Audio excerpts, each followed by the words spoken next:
Hello YouTube, this is the Accountant Drives here, or you could call me T. This is gonna be my first video here showcasing this car that I just recently bought. This is a 2022 Civic Si. This is a Canadian trim, so I do get a couple things that the Americans do not. Uh, the color wrapped here is crystal black pearl. And the previous owner looks like has blacked out the badges, and you can see here as well, this vehicle is equipped with the HPD package, the Honda Performance Department package, where it adds in the side skirts and the diffuser that you just saw, and the front pieces that go in front right there. So the purpose of this video here is to really showcase the details of all the interior functions of this vehicle right here, the Canadian Spec. Just because I looked on YouTube, there's not that much, and I'm somewhat of a, I forgot what it's called, the ADHD nerd or some sort. I want to know before buying the car what the exact functions do. I was doing researching on all those functions before, but there wasn't any clear video similar to this. So I hope you guys enjoy this. Probably gonna go do a test drive of this vehicle at another time in a different video. So follow for more. Uh, but yeah, we're gonna go get into it and really talk about the specifics, the details, the materials, for those enthusiast nerds out there. So go ahead, enjoy the video. So diving into the driver door side, we got a couple of sections here. We have the hard plastic up top, but in between the side panel over there, we have that piano black trim piece.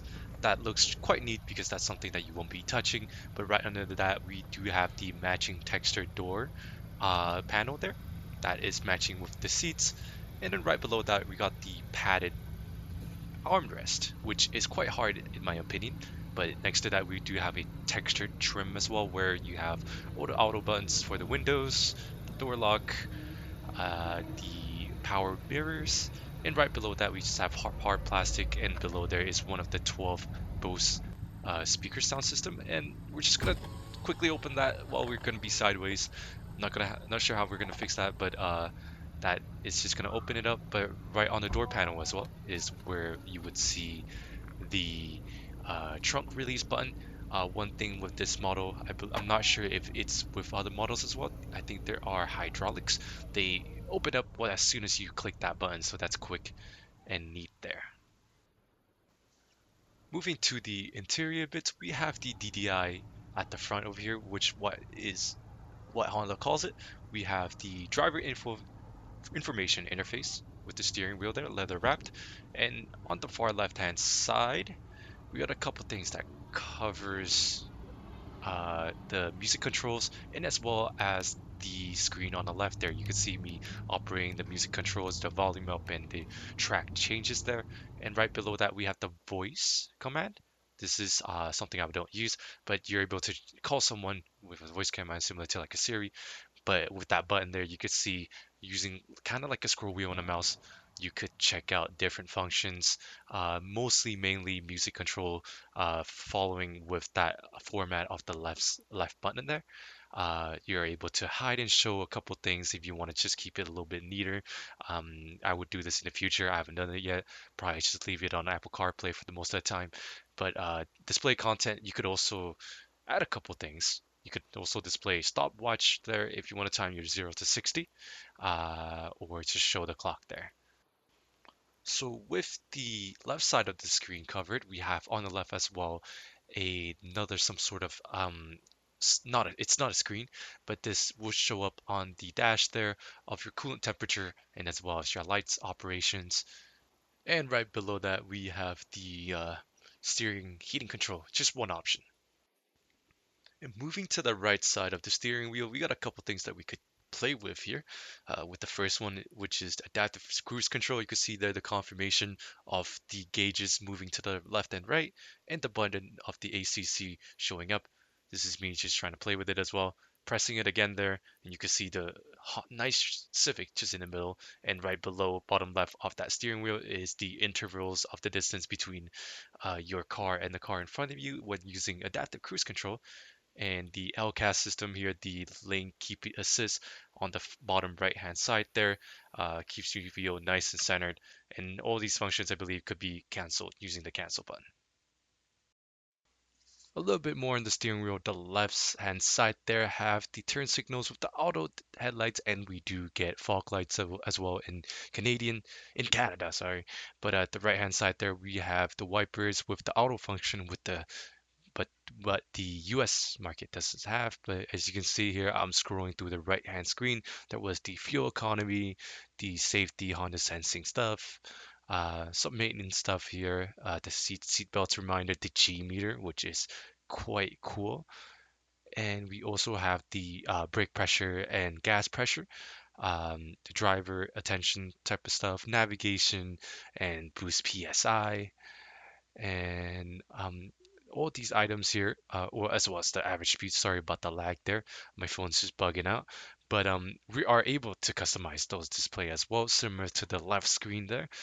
We could choose which to show up and which to not show up to make it a little bit neater. Um, you could also change up the gauge design from round to bar there. So round is just what we are right now, and bar just makes it into a bar graph, you're the XYZ type stuff.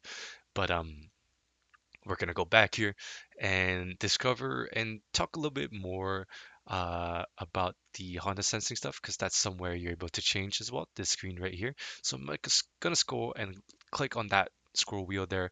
Uh, this is the road departure mitigation. I have that warning on, warning only, so no inputs will be made by the computer. Blind spot monitoring, low speed braking control there, and collision mitigation braking system there. So this is where you're able to disable it if you don't like those. Again, the steering wheel is wrapped in leather with some red stitching there, and right back on top of that DDI, we have that shift light following with the similar gauge on the left hand side of your fuel.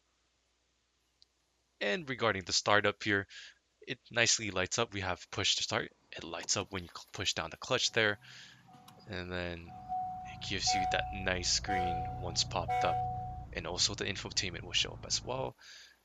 At the bottom here, we have aluminum pedals. Remember, SI comes with 3 pedals, ladies and gentlemen. And are they good for heel towing? I've never heel towed before, but you can watch me attempt um, to do it. And right here, we're gonna have the parking sensor, the traction control, the Honda sensing button with the gauge brightness there at the top, which is quite neat. And we're gonna have the latch there at the bottom.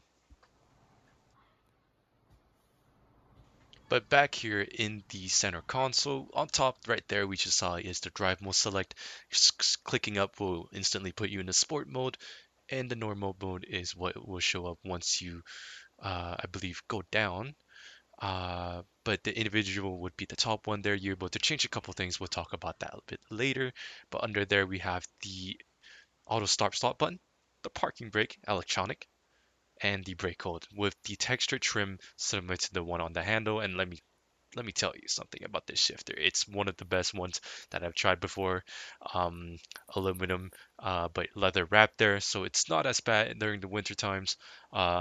Recently, but I haven't hit full winter yet. But here, you can see how it's kind of matching there on the trim with the red stitching on the steering wheel. You can see that red theme is consistent throughout. And this being a Canadian model, we do have wireless charging, which is quite neat. It works sometimes, it doesn't work sometimes. Do keep in mind that, but you'll be okay because you have 2 large cup holders, but unfortunately it doesn't really fit my big water bottle there, so I always have to leave in the back. But regarding the center glove compartment, it's a decent size, nothing to really brag about, unlike the previous generation. But regarding the AC controls, this is something you could brag about. You could hear that textile, very ergonomic, have everything physical here. You do get heated seats as well in your cloth seats, which is quite comfortable. We'll talk about that later. But here are me just playing with the AC controls, dual zone, and heated seats at the front, which is quite nice. Moving to the top here, we have the vents. This is hidden throughout with more vents throughout the car cabin. I'm not sure how to describe it, but you probably know what it looks like. But they have that red trim around it, which is really nice, and it goes all the way to the passenger side. And up top here, we got the regular lights and the lights control when the doors open or not. But I did notice that there's some lights in between there, which is kind of interesting. And then right up top there, we do have the microphone and as well as the moonroof that is standard on this model. So moving on to the more important side. We are facing with a 7-inch touchscreen here, which is very, very nice. And it looks like it was latched on there, but I don't mind the look at all. But below that, you do see the piano black consistent through the door panels as well. But clicking on the all apps button, this is similar to what you would see on the DDI previously. You could choose what to show up on this infotainment screen, which is quite nice. A lot of customization. Navigation brings you in Honda's new navigation system. I don't recommend you using this because Apple CarPlay, Android Auto is probably the best bet right now. But under the phone's function here, it would just show you my Apple CarPlay, which is connected. It you would usually show to your contacts if you do have that connected. If not, Apple CarPlay it is. But next up here, it's going to be FN and Bluetooth audio. I unfortunately can't showcase this function because every time I would push it, it would just disconnect my video. So you can see here trying to attempt to record again because I got a little bit pissed off because it didn't end on me. But once you click on Apple CarPlay there, it usually says smartphone connection. So at that point, you would be able to connect to um, where you would want to use your Apple CarPlay or Android Auto. You can see me playing with Apple CarPlay there. It's quite smooth, and right next to that is the trip computer. You can see trip A, trip B. You could track your fuel economy, which is quite neat on this model. And yeah, I say I'm pretty moderate with the pedal recently, even though I just recently got this one. You could reset those measures. But we're gonna go back and click on Serious Exam just to get the video started again because it disconnected on me. But next up here with general settings, there's a lot of things going on here with the system, kind of like a system on your phone. You can see change a few things, recommend to refuel or not, change the language, change the touchpad sensitivity as well. But again, this is the smartphone connection would show up on top of the Apple CarPlay button there, but instead it's here as well. And connections, this is a little bit different since this is more on the Bluetooth side. Display, you can change the display as well. Going quite a bit fast, so just catch up with me here. The sound system here, we have the 12-speaker Bose sound system, which is customizable. We have Bose center point as well, which I will check out in the following steps. But there's a lot of things you're able to change here, and I can say this is one of the best sound systems in Civics. I can guarantee you that, and the most refined one. And you can see here, I have the Bose center point on. You can also have the dynamic speed control, but I have that on a little bit over off because I don't want to drive like a maniac. But on the camera, you could change the rear camera and how if it's dynamic or not, or if it's fixed lined. Cause traffic monitor as well. Voice control, this is where that left button comes into play. And right next up to that, we have vehicle settings. This is probably the main thing you should look into before starting and driving this off the lot. First off here, we have forward collision warning distance. This would determine how long they would do the warning. I have it on normal, which is default there, which I think is okay. ACC, this is adaptive cruise control, make a noise if it sees a car or not. Road departure, this is whenever you are going out of a lane, they would readjust it for you, but I have it on warning only, which I do recommend. LKAS system, lane keep assist, this is when it beeps to hear that they've detected the lines or not. Blind spot, you could easily have either have it visual or audible or both. Traffic recognition sign, so it's just detecting the road signs there, and then you could see if it's you can have it display or not. If you want to have it flash on you or flash on you at a certain criteria, I have it at +10 here. Driver attention monitor, tactile and audible alert if you are distracted. And last but not least, I don't know why this is here. This is the rev matching system. It should be in the other, maybe another section, but that's where you're able to change it because there's going to be an interesting thing here. Meter setup, this is things you change about the trip A, trip B meters, and this is the ref indicator, that flashing light. You could turn that on here, but somehow it's on the meter setup. So a little bit confusing, and as well as the shift alarm. Then that beep, that cool beep. Yeah, that's where you change that, and I love to have that on. We're gonna keyless access setup. This is where you're able to change the driver door, if you when unlock it, if the lights turn on, when you put your hand over that your door, the two front doors, and lockout protection here. It helps you protect locking your keys in a locked door. I have that on as well. Never tested it, but you can try. Lighting setup, you could see I have auto high beam on. They have that function here in the 2022 Civic. High beams when they don't see anything and you're on a highway, which is quite neat, and turns off when they see someone. Couple more less important functions there. You could also change when the door lock and unlock, what it does when you unlock the key. And regarding an individual setting, we're just gonna do this on the actual driver mode screen instead by clicking up right there and clicking customize at the top right, and you're able to change the engine to sport. This would only change the richness, but you are able to change the steering as well, and that's the gauge, and it just changed a little bit to red, so not that much. And on the second screen we have the maintenance, just showing you how the oil life is, and number 7 brake fluid for some reason. But yeah, that's basically it. The main things for this screen, but it does have smart shortcuts. This is kind of like an AI system where it learns your best functions. But moving on here, we have the seats. The seats are probably the best part of this, other than the driving experience, because these seats support me well. I'm 160 pounds, a little bit over 5'8", 6'2" on a good day, but the bolsters are really good. You can see the red stitching there matching with the door, and probably very, very good looking, and it blends so well with the interior around it. And you can see here it matches on the passenger side as well. So if you have a passenger princess, he or she will experiencing the same type of treatment, same textured plastic trim there. And you can see that vent going all across. And right in the middle there, I forgot to mention earlier, we have the charging USB-C, one for wired Apple CarPlay and one for the charging. And here is the glove compartment. And back to the back seats here. Unfortunately, the back seats don't get the same red treatment as the ones in the front, and this applies to the door panels as well. But one thing the Canadians we do get, is the heated seats. Same texture trim though, which is a good thing.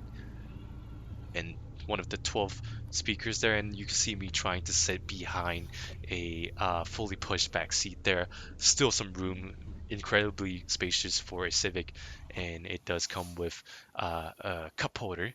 But all of these seats at the back are cloth, but it does come with two USB-Cs there. And for all the moms and dads out there, you can bring a child here with those things. I don't know what those are. I'm not a dad just yet.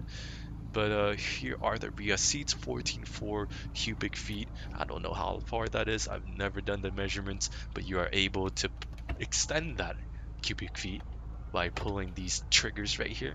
That opens up the rear seats, which I will attempt to do now. But if one thing to note, if you do have a passenger that's tall as hell, you can't bring it all back. So one thing to note. And that basically wraps up everything regarding the interior of this vehicle. I hope this video has been helpful for you guys. I know I didn't cover as much as the less important points there, but I think I really covered the important one. But I do hope you guys enjoyed the video. Hit that subscribe button. I will be doing a POV drive of this vehicle on the highway and giving it impressions and stuff like that. I love this vehicle, but you probably see me doing a lot more content on this vehicle coming up soon. So thank you everybody for watching. Have a nice day and stay safe, guys.